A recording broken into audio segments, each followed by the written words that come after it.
मुझे मालूम है जिस कर्ब से आप गुजर रहे हैं। मेरे जमाने में बिजली के बिल कितना हुआ करता था, 2017 की तरफ जाता है। इस वक्त अल्लाह के फजलो करम से कोई महंगाई का नामो निशान नहीं था। बिजली के बिल बहुत कम आते थे, आपकी आमदनी आपके अखराजात से ज्यादा थी। 10-10 रुपए किलो सब्जियां मिलती थी। हमने उस मईशत को न सिर्फ ठीक किया बल्कि दुनिया की बेहतरीन तरक्की वाली कौमों में पाकिस्तान को शामिल किया।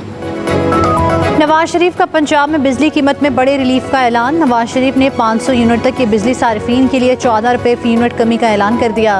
रिलीफ अगस्त और सितंबर के बिलों में मिलेगा। नवाज शरीफ की वज़ीर आला मरियम नवाज के साथ प्रेस कॉन्फ्रेंस। कहा, बिजली बिलों में रिलीफ के लिए 45 अरब रुपए मुख्तस किए हैं। तरक्याती पैकेज के फंड से कटौती करके आवाम को रिलीफ देंगे। महंगाई की वजह से आवाम कर्ब से गुजर रहे हैं। महंगाई के जिम्मेदार हम नहीं हैं। हमारे दौर में तो लोग सुकून की जिंदगी गुजारते थे।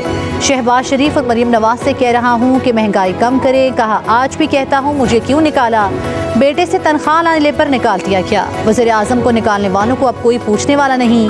IMF को दोबारा लाने वालों के चेहरे पहचाने।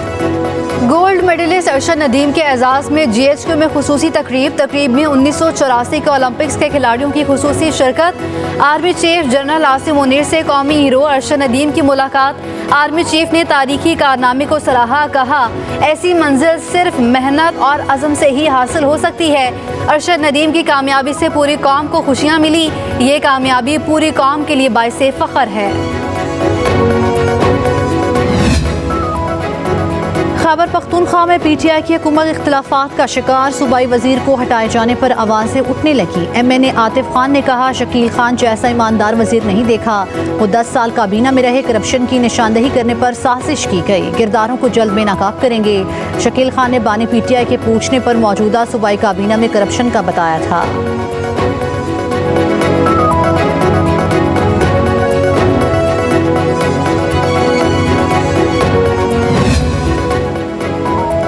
गवर्नर खैबर पख्तूनख्वा फैसल करीम कुंडी ने सूबाई वजीर शकील खान को डी नोटिफाई करने की समरी पर दस्तखत कर दिए। कहा, जिस शख्स ने भी सूबाई हुकूमत की करप्शन को बेनकाब किया उसी के खिलाफ कार्रवाई कर दी गई।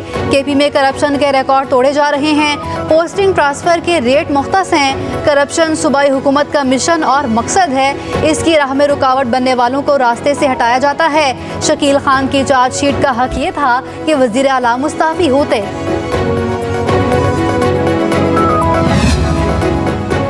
इख्तिलाफात असूलों पर हैं। करप्ट निज़ाम में काबीना का हिस्सा रहना मुमकिन नहीं। शकील खान का रद्द-ए-अमल अली अमीन गंडापुर को करप्शन का सरगना करार दे दिया। कहा, मैंने इस्तीफ़ा दिया, मेरे महकमे में मुसलसल मदाखलत हो रही थी। वज़ीर आला किसी और के ही इशारों पर काम कर रहे हैं। अली अमीन गंडापुर ने बानी PTI के उसूलों को अपने पांव तले रोन दिया।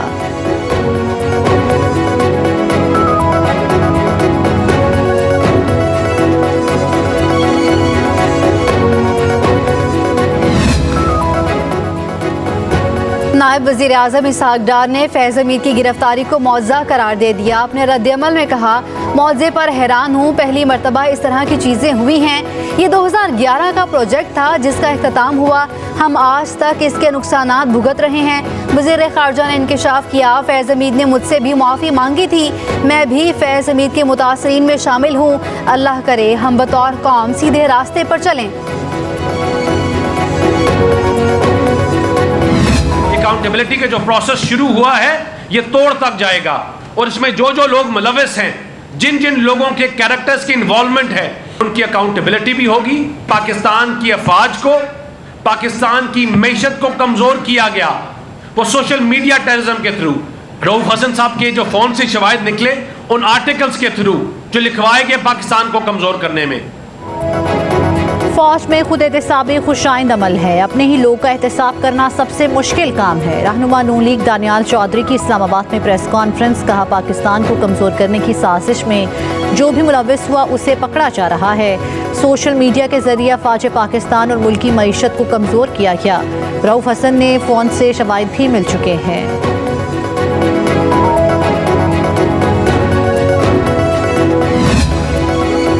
साबिक DIG जेल खाना जज शाहिद सलीम बेग को गिरफ्तार कर लिया गया। ज़राए के मुताबिक हसास इदारों ने साबिक IG जेल खाना जज को ज़ेरे हिरासत साबिक इंटेलिजेंस अफसरों से राब्तों पर हिरासत में लिया। DIG जेल रावलपिंडी के दफ्तर से ऑफिस सुपरिटेंडेंट नाजिम अली से भी पूछताछ की गई। साबिक deputy superintendent Adiala jail Muhammad Akram के अर्दली को भी हिरासत में ले लिया गया। रावलपिंडी के अडयाला जेल का एक वार्डर और हेड वार्डर भी ज़ेरे हिरासत।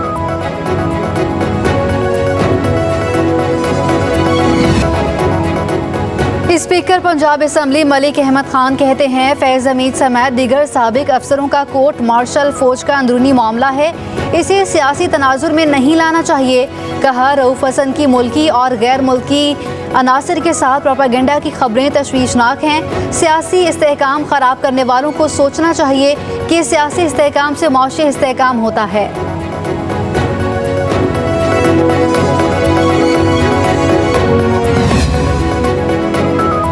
रऊफ हसन की गिरफ्तारी के बाद सियासी जमात के सेंट्रल मीडिया डिवीजन से प्रोपोगेंडे के नाकाबिले तरदीद शवाहिद सामने आ गए। ज़राए के मुताबिक सियासी जमात के कारकुनों के मोबाइल के फोरेंसिक के दौरान गैर मुल्की शख्सियात से रवाबित का इंकशाफ हुआ है। 22 जुलाई 2024 को सियासी जमात के सेंट्रल मीडिया डिवीजन से शवाहिद मिले। मखसूस जमात के रहनुमाओं की गैर मुल्की शख्सियात और ज़राए इब्लाग के नुमाइंदों से राबतों की कलई खुल गई। सियासी जमात के रुकन रऊफ हसन और बैनुल-अक़वामी जरीदे इंटरसेप्ट के सहाफ़ी रायन ग्रिम के माबैन व्हाट्सएप राब्तों का भी इंकशाफ हुआ। रायन ग्रिम की जानिब से साइफर को बुनियाद बनाकर लिखे गए इन आर्टिकल्स में पाकिस्तान और रियासती इदारों के खिलाफ प्रोपोगेंडा किया गया। वज़ीर इत्तलात पंजाब अज़मा बुखारी कहती हैं 9 मई करने वालों और कराने वालों का गैंग आहिस्ता आहिस्ता एक्सपोज हो रहा है। अब उसमें कोई चीज़ पोशीदा नहीं रही। 9 मई का मास्टरमाइंड कौन है और उसके सहूलतकार कौन थे। बानी PTI के अब निकाब उतरना शुरू हो गए। मोहसिन कशों और एहसान फरामोशों की हर रेस में बानी PTI अव्वल नंबर पर आते हैं। वज़ीर इत्तलात पंजाब ने कहा फ़ौज में खुद एहतसाबी का अमल खुशाइंद है। पाकिस्तान के अवाम पाक फ़ौज के सिपह सलार के इस इक़दाम को सराहते हैं। बाकी भी जिन जगहों पर 9 मई के मास्टरमाइंड के सहूलतकार हैं, इन इदारों को खुद एहतसाबी का अमल शुरू करना पड़ेगा।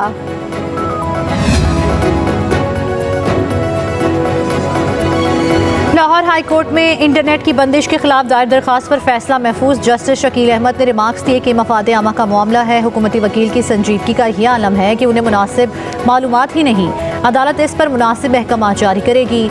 दूसरी तरफ इस्लामाबाद हाई कोर्ट में भी फायरवॉल की तनसीब और इंटरनेट बंदिश के खिलाफ दरख्वास्त दायर कर दी गई। इस्तदा की गई कि शहरियों के बुनियादी हकूक मुतासर करने वाली फायरवॉल की तनसीब को रोका जाए।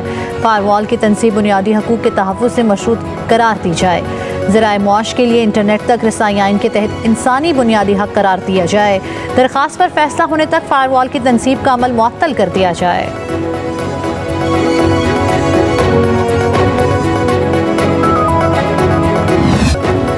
मानसून का एक और तूफानी स्पेल। फैसलाबाद में मूसलाधार बारिश। मदीना टाउन में 107 मिलीमीटर बारिश रिकॉर्ड। समुंदरी में घर की छत गिरने से बाप बेटा जान बहक।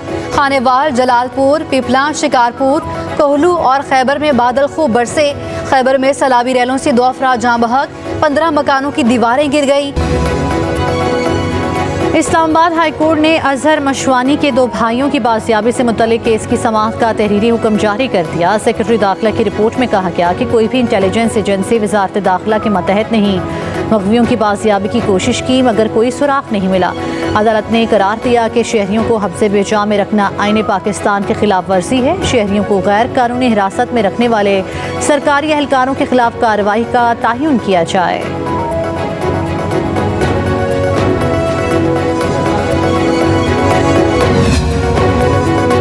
बानी PTI की बहनों ने चीफ जस्टिस के रिमार्क्स के खिलाफ मुतफर्रिक दरख्वास्त दायर कर दी।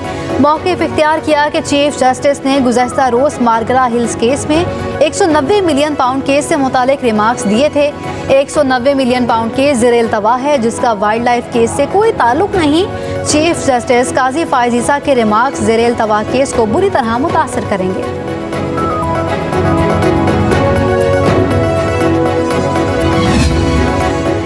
बुशरा बीबी और Najam Saqib audio leak case supreme court में समाअत के लिए मुकर्रर। जस्टिस अमीनुद्दीन खान और जस्टिस नईम अखवान 19 अगस्त को समाअत करेंगे। बुशरा बीबी और नजम साकिब ने ऑडियोज़ को इस्लामाबाद हाई कोर्ट में चैलेंज किया था। इस्लामाबाद हाई कोर्ट की कार्रवाई और हुक्मनामों के खिलाफ वफाक ने सुप्रीम कोर्ट से रुजू किया था।